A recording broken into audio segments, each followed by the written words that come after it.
Today, seeking a value anchor with Peter Schiff.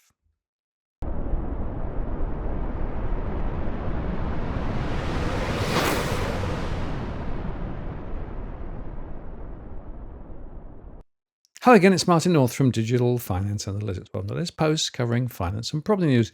At the moment, we have some work going on in the studio with the power systems being upgraded and also the fiber connections are replaced as well. So we're off air real time. However, there are more than 5,000 shows in the DFA archive, and I guess that many of you won't necessarily have caught up with some of the really good ones. So what I'm doing is I'm going to replay some classic episodes over the next few days that really get to the heart of some of the critical issues that have driven my thinking over the last few years. So today I'm going to replay an important show that I recorded with Peter Schiff. And of course, Peter is an American stockbroker, a financial commentator and a radio personality, and of course believes that gold is the answer. Back in 2021, we discussed the latest ructions in the markets and what that means for central banks, the role of gold, etc., etc. And it was done at the time when Peter and Harry Dent were planning to have a debate about the future of the economy. But the points that Peter made are so relevant today that it is worth listening to again. Hello, Peter. Good to see you.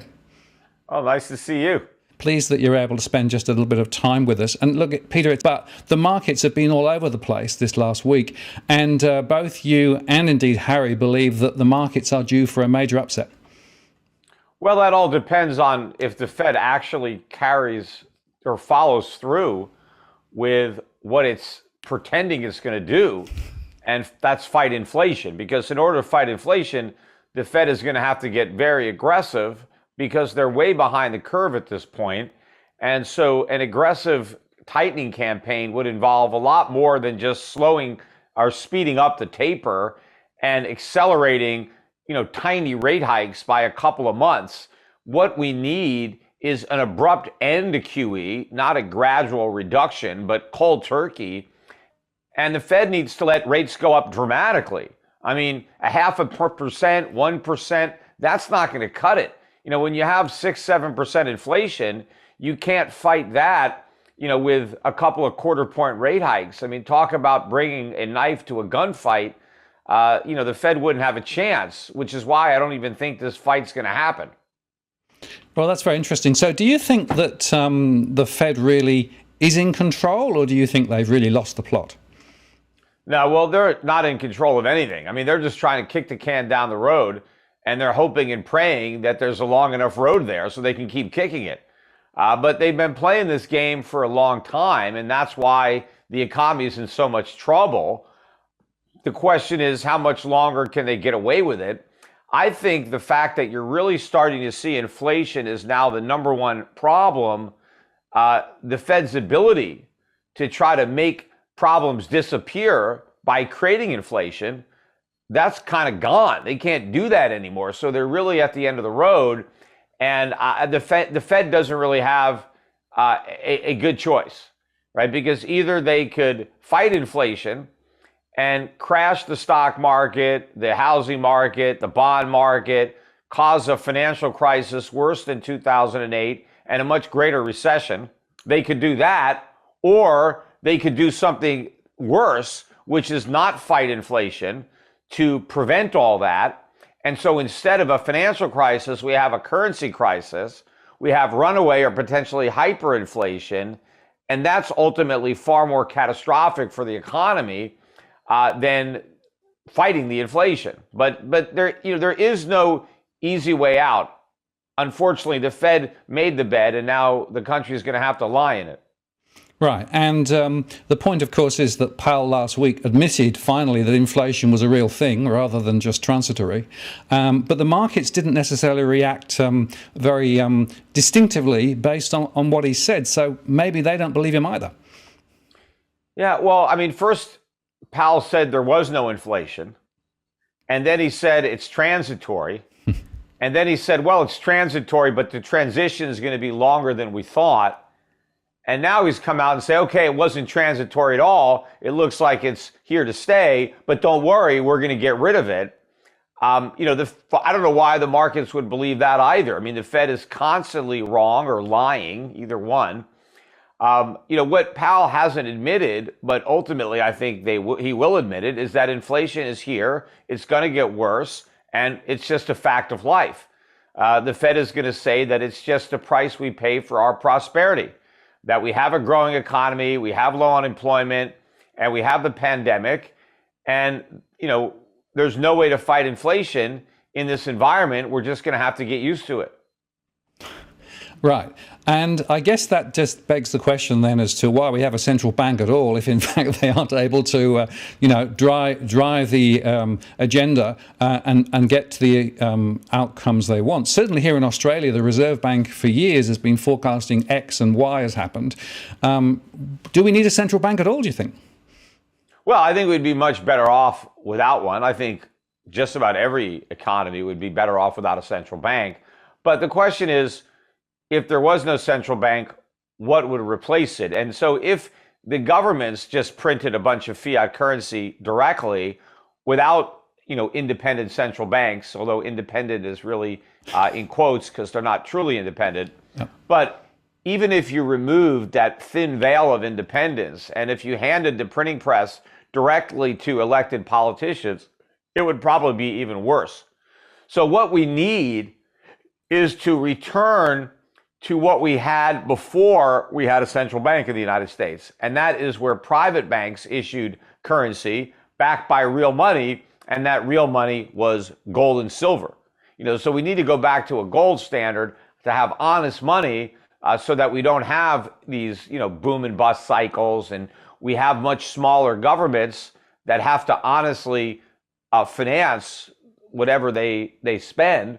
And that would keep governments much smaller. And of course, that would mean a lot more individual liberty and a lot more prosperity for everyone. Right. So what you're talking about there is what is the value anchor? What is the cornerstone, right? And effectively, we've had fiat for years and years and lots of money being created, but not necessarily stability. So that's why you believe the gold argument is such a powerful one. Yeah, I mean, a gold standard works very well. I mean, gold is the best money that we've come up with, and it works really well. In fact, it'll work even better now if you marry gold with the internet. You could easily transfer ownership of gold, either just directly or through a digital currency backed by gold. Commerce can easily be conducted in gold around the world, much more economically and efficiently than it was in the past. In fact, in the past, even though gold was money, if you wanted to buy something very small, you may use silver, you may use nickel or copper, but we don't even need that anymore. You could buy the smallest item using gold if you use the internet, blockchain and all that. So the world is ripe for a return to a gold standard. It's way overdue. And I think that is going to be the next, big monetary movement, is going to be to reject the dollar standard and the fiat currency system and return to sound money. So the interesting question, Peter, is whether that can be done in one country, or does it need international agreement and cooperation? And if so, how would that happen? No, I mean, any country can unilaterally go back on the gold standard. They don't need other countries to do it. I think the countries that do it will be rewarded. Their people will be rewarded with higher living standards and, falling prices rather than rising prices. But, you don't even have to wait for the government. People could put themselves on a gold standard just by getting out of fiat currency individually and just conducting their affairs in real money, saving real money, and, just not saving a lot of government fiat. But we would all be better off if the governments joined us in this pursuit of sound money. But I know a lot of people think, oh, well, let's all go to Bitcoin. Bitcoin's not going to work. Bitcoin's not sound money either. It's just fiat in another form. It's believing in a private fantasy rather than a public fantasy. the fiat currency has value because the government says so, but because people also have confidence in the government. But ultimately, the confidence is lost and the currency collapses. But when it comes to fiat currency, you skip the government. Bitcoin has value because the people who own it believe it has value. But in reality, it has no value, and people who believe it are believing in a fairy tale. And eventually, reality always sets in, and the people who believe stop believing. Obviously, there'll be some people that will hold on to those beliefs longer than others, and they'll unfortunately be the bag holders because they'll be stuck holding a lot of worthless Bitcoin. Well, I've always said Bitcoin is more a religion than a real currency. Yeah, well, it's not even. It's more of a cult than a religion because religions are more organized. Yeah, no, good point. Now, you made the point a little while ago about countries could go on the gold standard unilaterally, and it's interesting that China and Russia are big acquirers of gold at the moment. Do you think that they've actually taken a forward position on this? Well, I think they're looking ahead to a post-dollar world. And yes, I think they know they're going to need more gold reserves, and I think they're accumulating them now. They're not going to come out and say that because that might push the price of gold up. And if you're trying to buy as much gold as you can, you don't want the price to go up until you're finished buying, not while you're still in the process of buying it. So I think the Chinese and the Russians will quietly accumulate as much gold as other nations are dumb enough to sell, or other individuals or institutions who have it. But central banks are going to be big buyers of gold, I think, for many years to come. And one question I have is that the price of gold is, drifting around 1,800 or a bit below. It's sort of gone up down a bit, but it really hasn't reacted so far.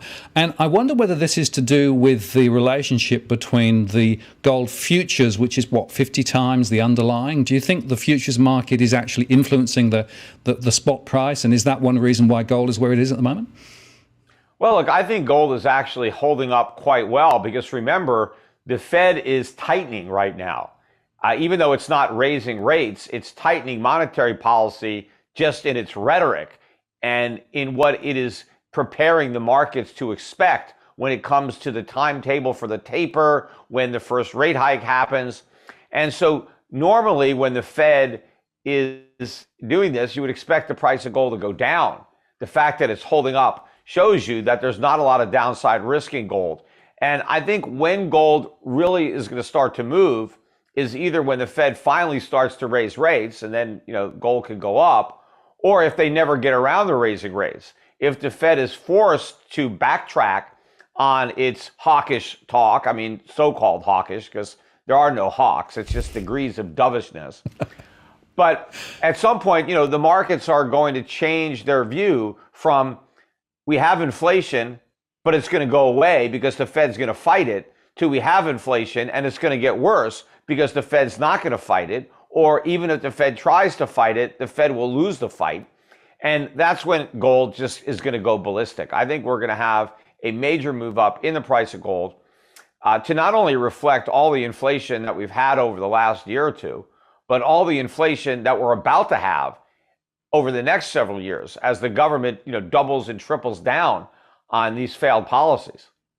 And I'm very interested that both you and Harry Dent, who are debating tomorrow, have a view that things will change. But Harry's got a view that the US dollar and US Treasuries is where that value anchor is. You've got the view that gold is where the value anchor is.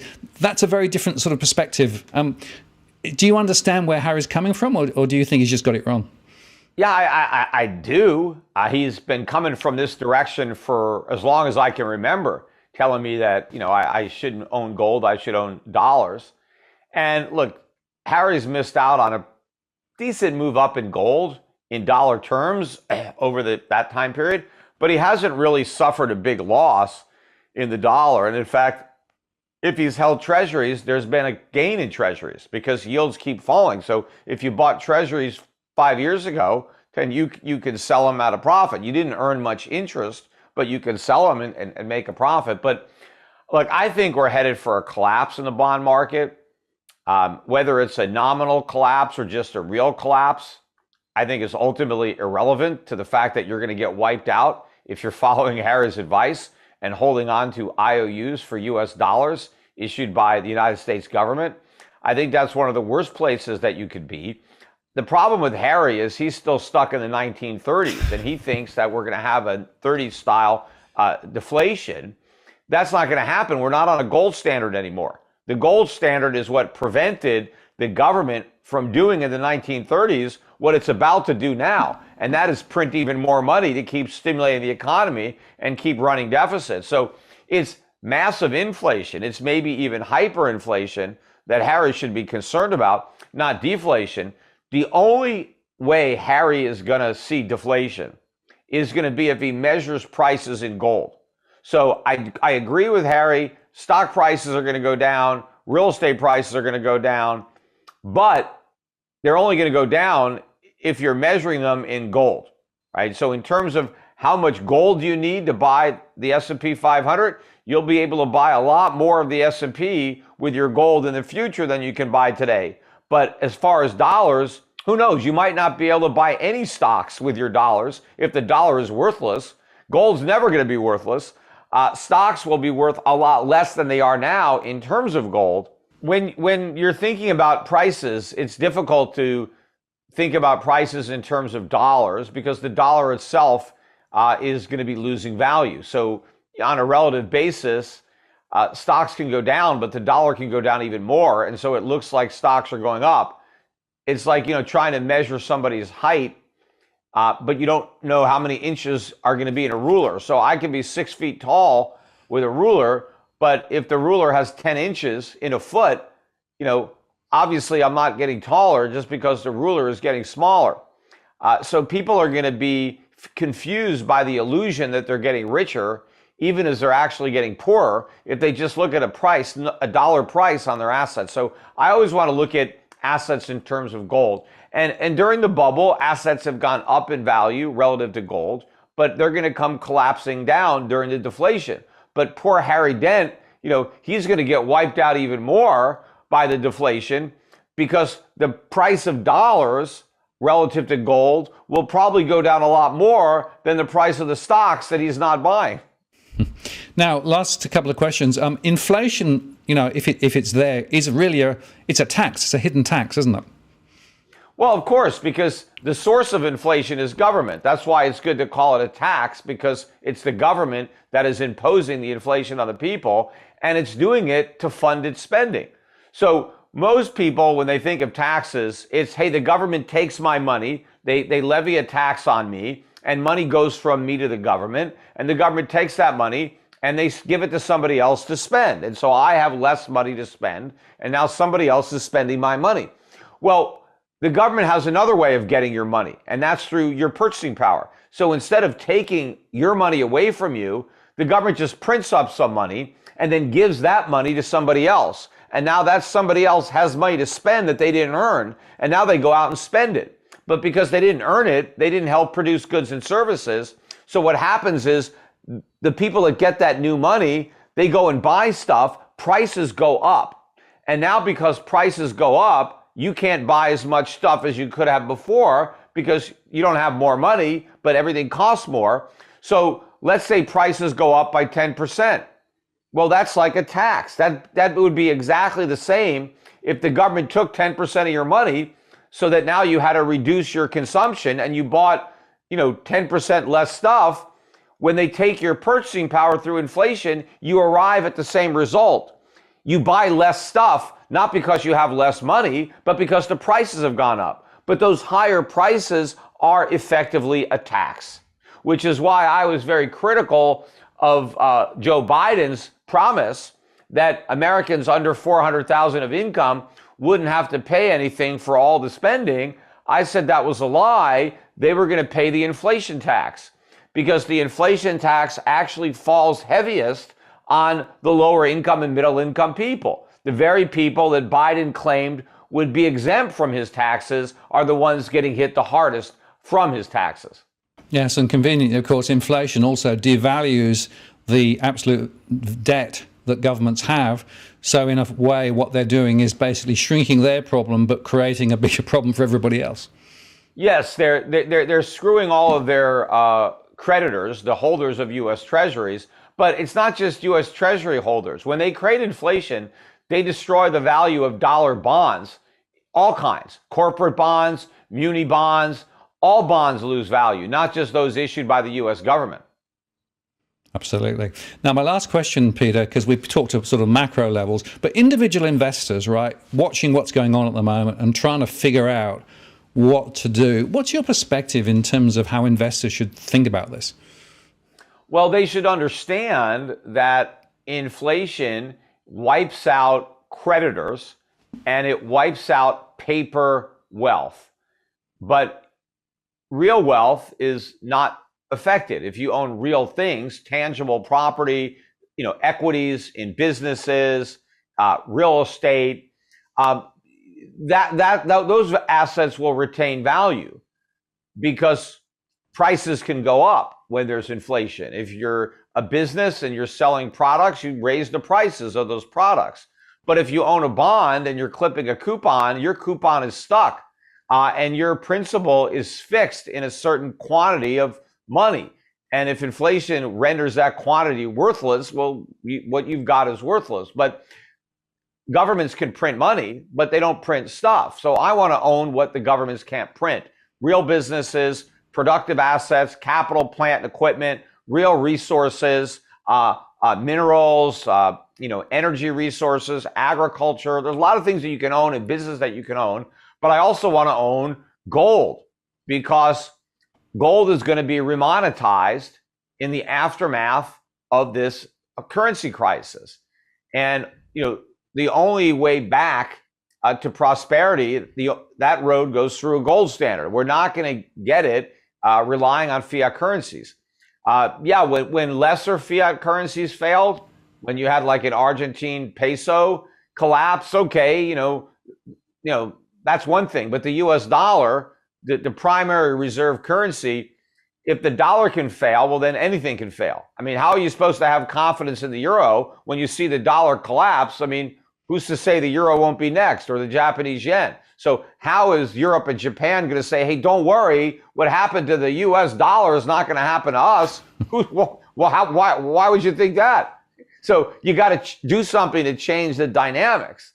And okay, well, no, we're backed by gold now. We have gold reserves and we're going to stop printing money. And that's how you can have confidence that what happened in America won't happen here. I think there are some really, really important messages for people there to try and figure out that they can't just rely on central banks to get them out of this, that this is actually a serious situation that we're in, right? Yeah. The next crisis, there is no bailout because the central banks were able to bail everybody out before by printing money. But if the crisis is because the money they're printing is collapsing in value, they can't bail anybody out by printing even more currency that has less and less value. So you've got to bail yourself out, but you got to do it now. You can't wait until after the crisis because if you're stuck holding a bunch of worthless currency, well, it's too late to do anything. You've got to use that currency now and pass it to somebody else like a hot potato. But what you got to do is accumulate real things now. Own real assets. And then the person who sold you those assets, they're the one that's stuck with the paper. When the music stops, they got nothing. You want to get real things. And I think you want to stay far away from the U.S. I think the U.S. is really at the epicenter of this crisis, which is why I think Harry Dent's call for owning U.S. Treasuries makes no sense at all for another reason, in that you want to get far away from the United States. You don't want to be at ground zero. Because I think this is not just going to be a currency crisis, but a sovereign debt crisis for the United States. I mean, we're about to raise the debt ceiling yet again. But at some point, it's not going to matter about the debt ceiling because our creditors are going to impose a lending ceiling. They're not going to lend us any more money. And all the money is going to come from the Fed's printing press. And by then, it's all over because, the dollar just implodes. But before that happens, you got to protect yourself. Right. So the message I think today is there is a window of opportunity, right? If you understand what's going on, then capitalize on this window of opportunity because it may not be open for that long.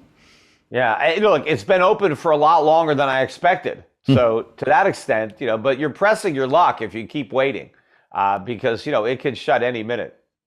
Peter, I really appreciate your time today. Thank you very much for sharing your thoughts with us. Take care. Thank you. Bye-bye.